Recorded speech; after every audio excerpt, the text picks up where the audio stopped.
No final do ano de 2020, a altura em que completou 45 anos de Estado independente, Angola figurava, como continua a figurar, entre os países com os piores indicadores sociais, não obstante os imensos recursos naturais que dispõe, ou eventualmente, por essa razão, longe de ser um país próspero. Se sob o regime colonial não se poderia esperar que Angola alcançasse a prosperidade, o mesmo não se pode dizer enquanto Estado independente. Contudo, conquistada a independência nacional em novembro de 1975, sob o regime de economia centralizada e monopartidário, mas sob guerra civil, Angola não trilhou o caminho para a prosperidade. Com a transição para a economia de mercado e para o regime multipartidário, iniciados em 1992, mas ainda sob guerra civil, Angola também não conheceu o caminho da prosperidade.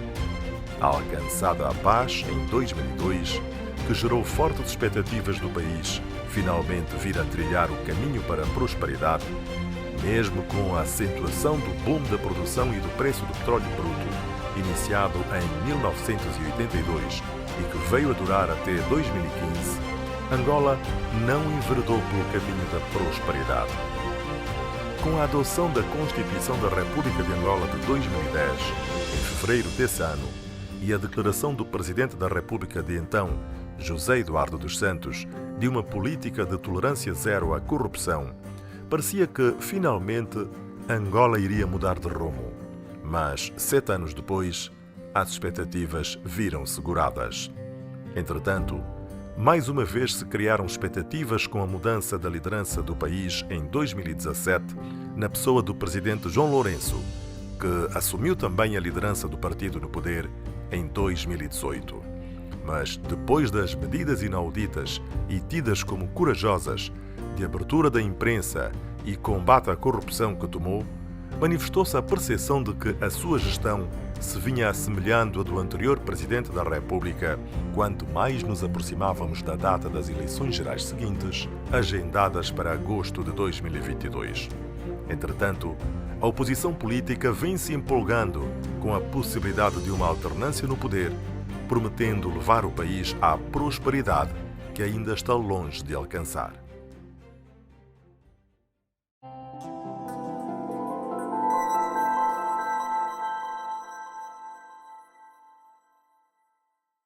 Olá, eu sou Neto Costa, economista angolano, com carreira na administração pública angolana, onde desempenhei funções seniores e governativas. No meu percurso profissional, dediquei-me, entre outros assuntos, a questões de desenvolvimento, tendo abordado temas como os determinantes de crescimento de longo prazo da economia angolana, política econômica de crescimento e desenvolvimento de Angola no âmbito da integração na Comunidade de Desenvolvimento da África Austral e aspectos chaves para uma estratégia de desenvolvimento sustentável.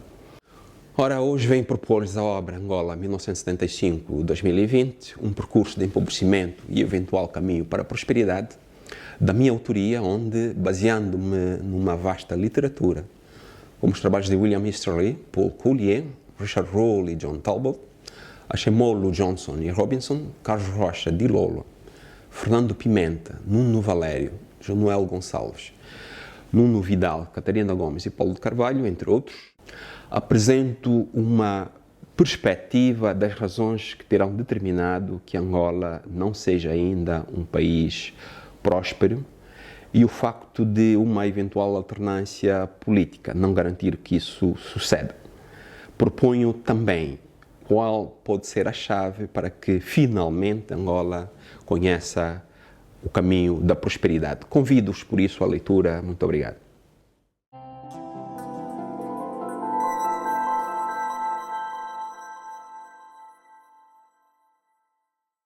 Votos de boa saúde.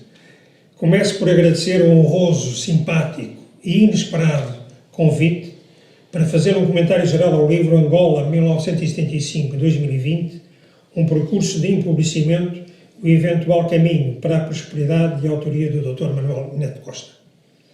Não vou descrever a estrutura do livro, porque isso também está feito e bem feito no prefácio escrito pela Dra. Madalena Ramalho. Partilho também da sua opinião quanto à natureza muito dura da crítica geral formulada no livro e de que não são referidos suficientemente os progressos registados em vários domínios depois de 2002, como é o caso do impressionante aumento da população escolar e da escolaridade, pese embora a deficiente qualidade do ensino ministrado.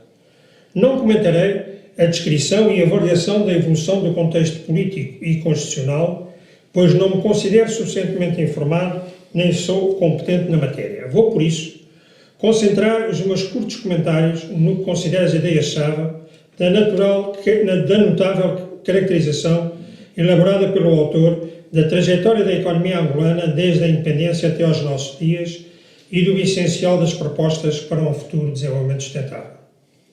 Assim, destacarei desde já o seguinte quanto à descrição histórica apresentada. Trabalho rigoroso de pesquisa, de recolha, organização e análise de informação estatística e factual. É essencialmente um estudo de economia política e de história económica e política, essencial para quem quiser conhecer a evolução da economia angolana depois e até antes da independência, com a grande vantagem de ser apresentado por quem viveu por dentro boa parte dos factos ocorridos nos últimos 30 anos. Factos que são descritos com grande detalhe, ainda com repetições ao longo do texto. Além dos factos e das análises sobre as trajetórias económica e política de Angola, o autor apresenta uma interessante síntese das teorias do crescimento económico. Eu apenas acrescentaria as teorias baseadas na contabilidade do crescimento, pelas quais se pode afirmar que o crescimento económico angolano tem sido suportado basicamente por variações de quantidade, recursos naturais, humanos e capital.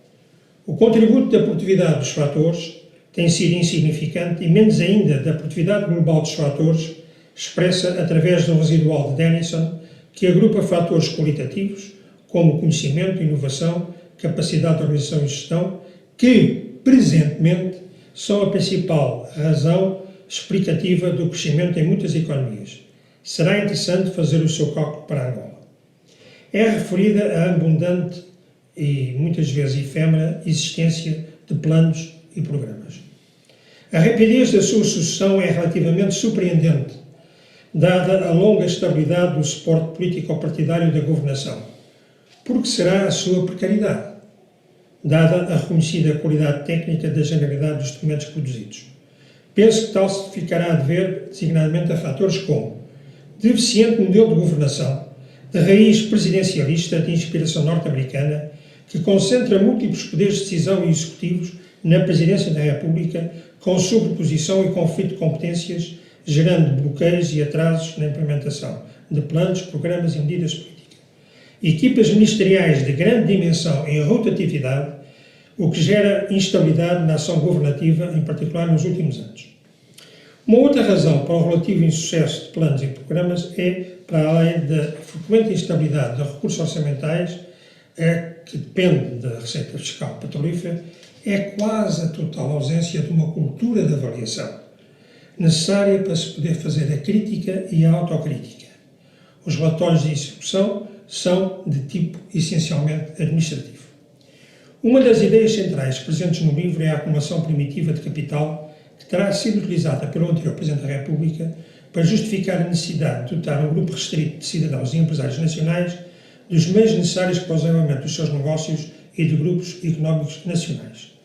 Os processos de distribuição privada de património e recursos públicos e nacionais estão detalhadamente e muito bem explicados pelo autor, por diversas e repetidas vezes. São processos conhecidos e enrodados em países em que houve dispersão do regime político ou das classes dirigentes, casos da Rússia e da China, em que em poucos anos emergiram do nada poderosas famílias de oligarcas. Mas tenho dúvidas que a expressão acumulação primitiva de capital utilizada seja, à luz do pensamento marxista, a mais correta e atual. Será necessário considerar como mais adequada a ideia de reprodução do capital, que é mais ajustada à maioria dos factos descritos, dado partirem do capital já constituído. Expropriação, expoliação, desapossamento, fraude económica, financeira ou fiscal, esbulho, roubo ou até certas formas de escravidão são expressões contemporâneas da acumulação e a reprodução do capital. O autor tenta situar na estratégia de longo prazo Angola 2025 uma fundamentação para a acumulação primitiva de capital ao defender a existência de grupos económicos nacionais. Considero tal pressuposto como inexistente e não fundamentado. Apenas uma leitura parcial e limitada do Angola 2025 pode permitir tal ilação. Quer as versões de síntese, quer a versão integral do documento, formulam orientações bem diferentes e que não permitem tal ilação de natureza, penso, subjetiva. Será de consultar o capítulo 5.7, construir a competitividade de Angola, desenvolver o setor privado, para se ter uma ideia de quão diferente é a situação. O que aconteceu na prática foi o resultado de decisões avulsas e casuísticas de política económica e não a consequência das orientações contidas em tal documento, a maioria das quais não saiu, de facto, do papel.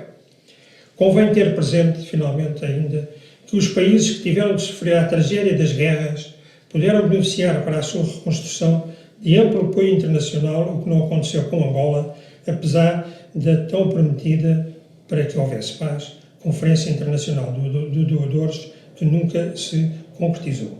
A quase totalidade da reconstrução nacional foi feita com recursos nacionais, oriundos do petróleo ou com dívida pública, caso dos grandes empréstimos chineses. Isto devia ter sido referenciado no livro. Naturalmente, com um estudo com este aspecto, não pode abranger todas as dimensões. Todavia, a questão das assimetrias devia estar mais presente, em particular as territoriais e de género. Podem ficar para um próximo trabalho.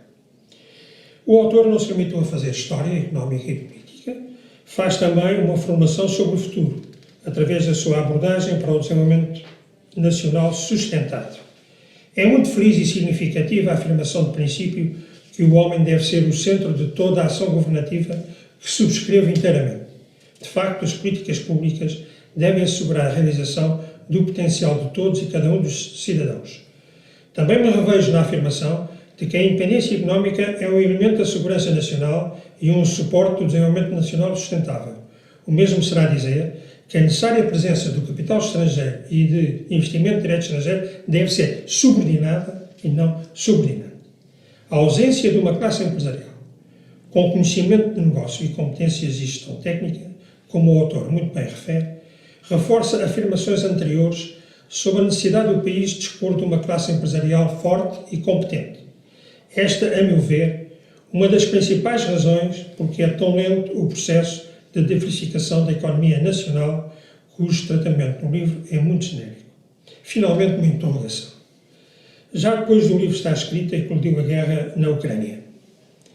E com ela uma grave crise energética e uma subida vertiginosa do preço do petróleo para uma plataforma acima dos 100 e 110 dólares por barril Brent. Não é possível saber se esta plataforma irá ser estável, mas não será provável que regrida nos próximos tempos para a plataforma dos 50-60. Se assim for, Angola terá mais uma oportunidade para sair para um processo de desenvolvimento sustentável e de diversificação da economia. Será que se irão repetir erros do passado? Olhe, aguardemos pelo próximo livro do Dr. Neto Costa. Muito obrigado por este tempo que me concederam. Muito obrigado.